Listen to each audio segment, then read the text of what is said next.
Laptop 5 juta. Tapi intro dulu.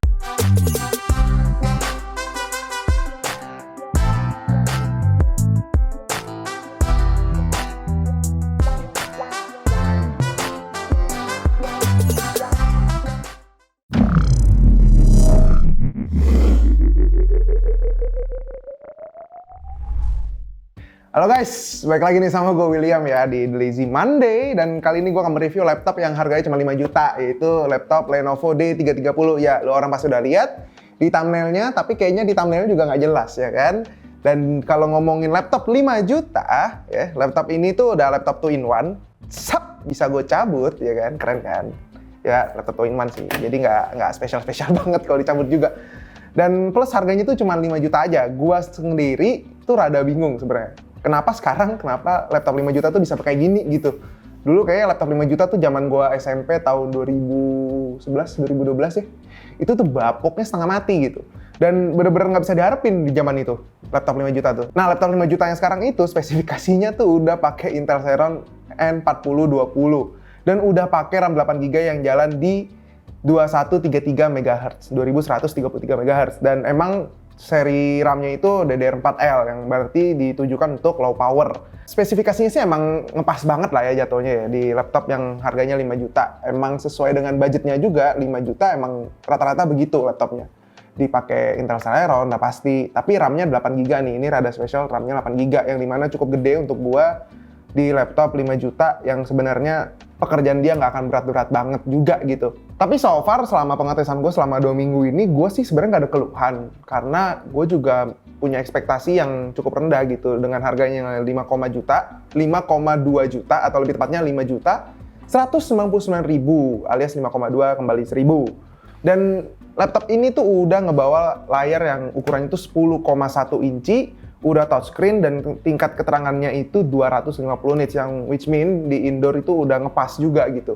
Cukup lah untuk lo pakai buat ngerjain tugas sekolah atau ngerjain ya sekedar buka Word, nonton YouTube gitu-gitu mah cukup lah. Layar ini resolusinya itu 1200 x 800, ya belum Full HD. Memang cukup disayangkan, tapi karena ukurannya cuma 10 inci, ya nyambung-nyambung aja gitu. Nggak yang bener-bener kelihatan pecah, nggak juga karena ini cuma 10 inci dan juga layar yang 1200 x 800 itu plus layar yang 10 inci itu bikin laptop ini tuh bener-bener irit banget baterai. Nah, di atas layarnya ini ada kamera yang sebenarnya gue agak bingung ya, karena pas baru nyampe gue kira mata gue yang kecapean, ternyata kameranya emang rada geser ke kanan. Gue ini kurang tahu kenapa, tapi dari yang gue lihat sekilas dari luar dan dalam, ini gue nggak bongkar ya, itu mungkin karena kameranya agak kanan dikit karena ada modul kamera belakangnya yang pas di tengah ini. Jadi untuk biar kamera belakangnya itu tetap di tengah, mau nggak mau sama dia digeser ke kanan dikit. Karena kalau gue lihat spacingnya itu pas banget buat modul kamera ukurannya. Sekitar setengah senti lah itu. Jadi emang rada aneh sih untuk rada ke kanan. Tapi karena kita kalau meeting online gitu-gitu kan selalu ngeliat ke layar ya, jarang ngeliat ke kamera. Jadi menurut gue kurang bermasalah juga sih. Laptop ini untuk masalah baterainya sih udah gua tes bisa tahan sampai 9 jam maksimalnya, topnya ya. Dengan presetnya itu, jadi ini kan ada power saving, balance, dan base performance. Nah, ini tuh di antara balance dan juga base performance tuh gua dapat 8-9 jam. Dan kalau gua taruh di power saving itu bisa sampai 10 sampai 11 jam, bukan 12 jam. 10 sampai 11 jam, yang dimana menurut gua cukup bikin kesel untuk ngetesnya, karena kan ngetesnya nggak bisa ngerjain Photoshop karena nggak kuat juga. Illustrator ya seadanya lah, Photoshop sama Illustrator bisa cuma seadanya, nggak bisa pakai efek yang terlalu banyak juga, layarnya juga nggak bisa terlalu banyak. Dan gue tesnya itu buat ngetik sama nonton YouTube sama nonton film, dan itu lama banget abisnya, lumayan sebel sih karena baterainya awet banget. Laptop ini sebenarnya punya desain yang menurut gue sangat elegan dan juga minimalis dan low profile banget gitu desainnya. Cuman kalau ini kan harga 5 juta dan kayaknya sih difokuskan untuk pelajar SD gitu ya, anak-anak kecil. Gue rada bingung dengan desainnya yang rada pinggir-pinggir kiri kanan ini tuh rada tajam gitu. Sebenarnya nggak bahaya untuk kita orang dewasa, cuman kan anak kecil tuh suka ajaib ya kelakuannya ya. Jadi gue takutnya mereka buat mukul abangnya, adiknya atau temennya gitu kalau lagi kesel. Karena kalau lu buat lagi nonton YouTube gitu ya, terus kayak ada yang gangguin gitu, ini tuh ujung sini kan tajam nih. Kalau dipukul ya lumayan gitu, biru-biru juga.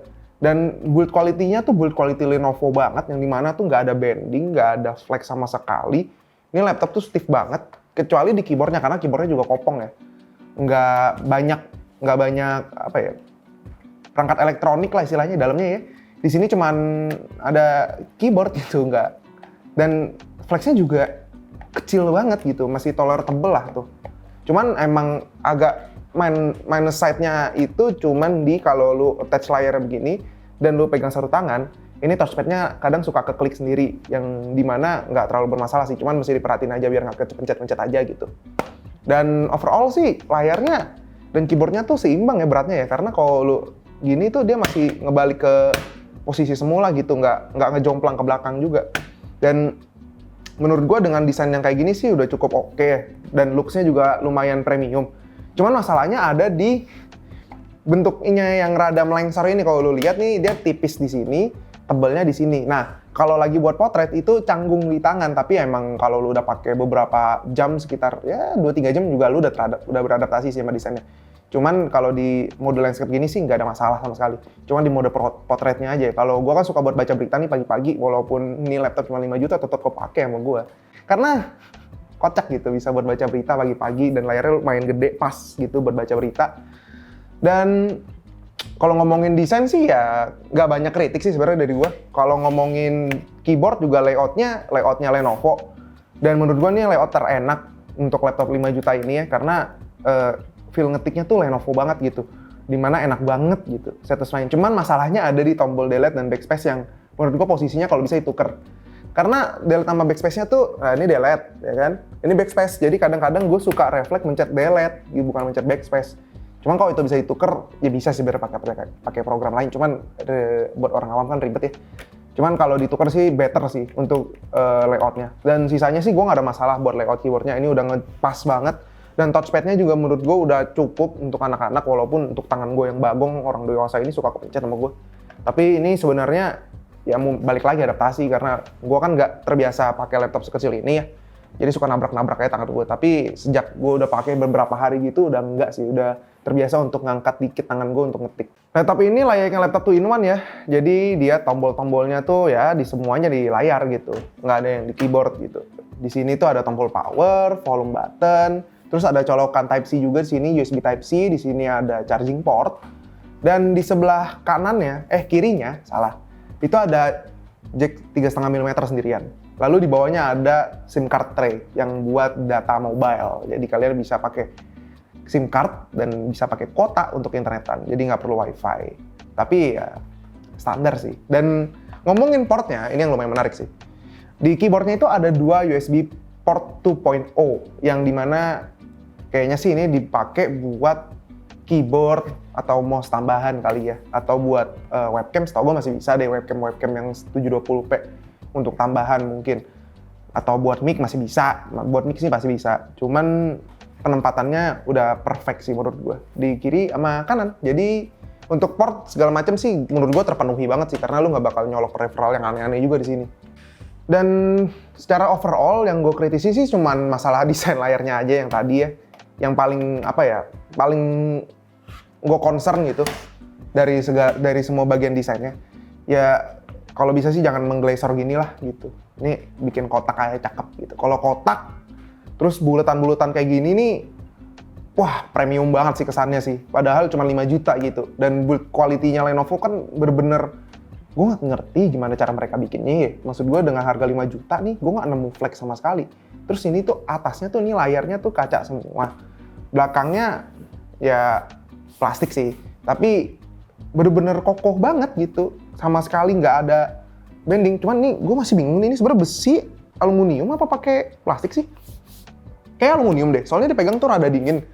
Tapi kayak plastik gitu, nggak segitu dinginnya gitu kalau kena AC. Nah, pokoknya begitulah. Pokoknya desainnya kokoh, premium, baterainya badak gitu. Ya buat laptop 5 juta cukup surprisingly buat gue sih. So segitu aja dari gue mungkin ya untuk laptop kayak gini. Ya nggak ada benchmarknya juga karena ya Intel Celeron gitu. Apa yang mau gue benchmark? Karena nge-benchmarknya bakal lebih lama daripada gue nge-review overall laptopnya sendiri ya. So segitu aja dari gue. Jangan lupa like, share, dan subscribe. Jangan lupa follow Instagram kita di @thelazymonday. Jangan lupa follow Instagram gue di @wi_nko. Segitu aja. So bye-bye guys. Bye-bye.